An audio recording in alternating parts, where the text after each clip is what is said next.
जय श्री राम दोस्तों, मैं कल्याण भगत स्वागत करता हूं आपका अम्बे कल्याण चैनल पर। दोस्तों, आज की चर्चा बहुत विशेष है, खासकर उनके लिए जो पिछले कुछ महीनों से साधना, मंत्र जाप या ध्यान के मार्ग पर आगे बढ़ रहे हैं और अब अपने भीतर कुछ अलग अनुभव करने लगे हैं, जैसे कि इंट्यूशन, ऊर्जा की पहचान या वचनों के प्रभाव की शक्ति। दोस्तों, ये वीडियो उन्हीं साधकों के लिए है जो अब स्टेज 2 में प्रवेश कर चुके हैं, यानी वो अवस्था जब आपकी वाणी, विचार और भावनाएं सीधा असर डालने लगती है आपकी दुनिया पर। दोस्तों, सबसे पहले बात करते हैं साधना की पहली अवस्था के बारे में। दोस्तों, जब कोई साधक शुरुआत करता है तो वो केवल नियम, मंत्र जाप और पूजा पाठ करता है। धीरे धीरे वो एक वाइब्रेशन महसूस करने लगता है। किस जगह की ऊर्जा शुभ है, कौन सी नकारात्मक है, ये पहचानने लगता है। इसे हम कहते हैं साधना की पहली सीढ़ी। इसके बाद आती है दोस्तों स्टेज 2, यानी जब साधक के वचन साकार होने लगते हैं, यानी जब आपकी कही गई बातें सच होने लगे। दोस्तों, इस दौरान आपके शब्दों में एक शक्ति आ जाती है। दोस्तों, कभी आपने गौर किया होगा कि किसी को गुस्से में आकर आपने कुछ कह दिया और वैसा ही घटित हो गया, या फिर आपने किसी चीज की इच्छा की और वो पूरी हो गई। दोस्तों, ये शक्ति कोई संयोग नहीं होती, ये आपकी साधना द्वारा जागृत ऊर्जा का परिणाम होती है। लेकिन दोस्तों, यहीं से आपकी असली परीक्षा शुरू होती है। पहली परीक्षा है दोस्तों शक्ति का अहंकार और उसका परिणाम। दोस्तों, इस दौरान बहुत से साधक इस शक्ति का गलत प्रयोग कर बैठते हैं। गुस्से में किसी को बुरा कह देना, या फिर अपनी सिद्धि का दिखावा करना, या भविष्यवाणी बताकर लोगों में भय फैलाना। याद रखिए दोस्तों, शक्तियां आपकी सेवा के लिए नहीं बल्कि परीक्षा के लिए आती है।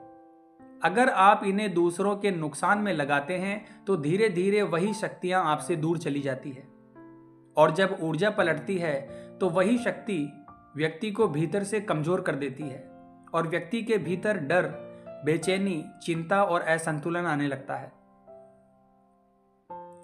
दोस्तों, मुझे कई साधक ऐसे मिले जिनके पास थोड़ी बहुत वाक सिद्धि थी।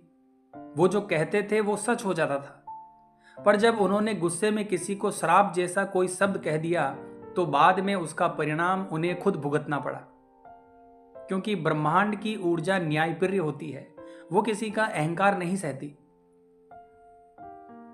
दोस्तों, सिद्धियां दिखाने के लिए नहीं होती, बल्कि आत्मा की उन्नति और लोक कल्याण के लिए होती है। आपको कोई भी भक्ति तभी दी जाती है जब ब्रह्मांड ये तय कर लेता है कि आप उस शक्ति को संभालने लायक हैं। अगर आप उसका दुरुपयोग करते हैं तो वही शक्ति आपके मार्ग में रुकावट बन जाती है और आपके जीवन को तहस नहस कर सकती है। दोस्तों, एक सच्चा साधक अपनी शक्ति का प्रदर्शन नहीं करता, वो चुपचाप साधना करता है, अपनी वाणी को संयम में रखता है, कभी किसी के लिए बुरा नहीं सोचता और केवल भगवान से यही प्रार्थना करता है कि हे ईश्वर, मुझे अपनी शक्ति का सही उपयोग करने की बुद्धि दे।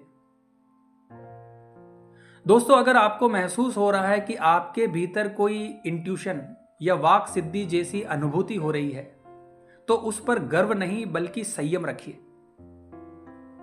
हर बात सबको बताना जरूरी नहीं होता। हर अनुभव साझा करने से उसकी ऊर्जा कम हो जाती है।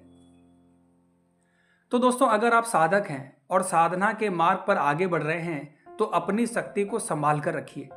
उसका उपयोग स्वयं की उन्नति और ईश्वर से जुड़ने के लिए कीजिए, दूसरों को दिखाने या डराने के लिए नहीं। क्योंकि शक्ति तभी सुरक्षित रहती है जब उसमें अहंकार नहीं, केवल भक्ति होती है। तो आज की वीडियो में बस इतना ही दोस्तों। उम्मीद करता हूं आज की यह जानकारी आपके लिए उपयोगी साबित होगी। दोस्तों, अगर वीडियो आपको अच्छी लगी है तो कमेंट बॉक्स में हर हर महादेव जरूर लिखें। ईश्वर का नाम है दोस्तों, प्रत्येक व्यक्ति को लेना चाहिए। तो मिलते हैं दोस्तों इसी प्रकार की अगली वीडियो के माध्यम से। जय मां अम्बे, जय श्री कल्याण।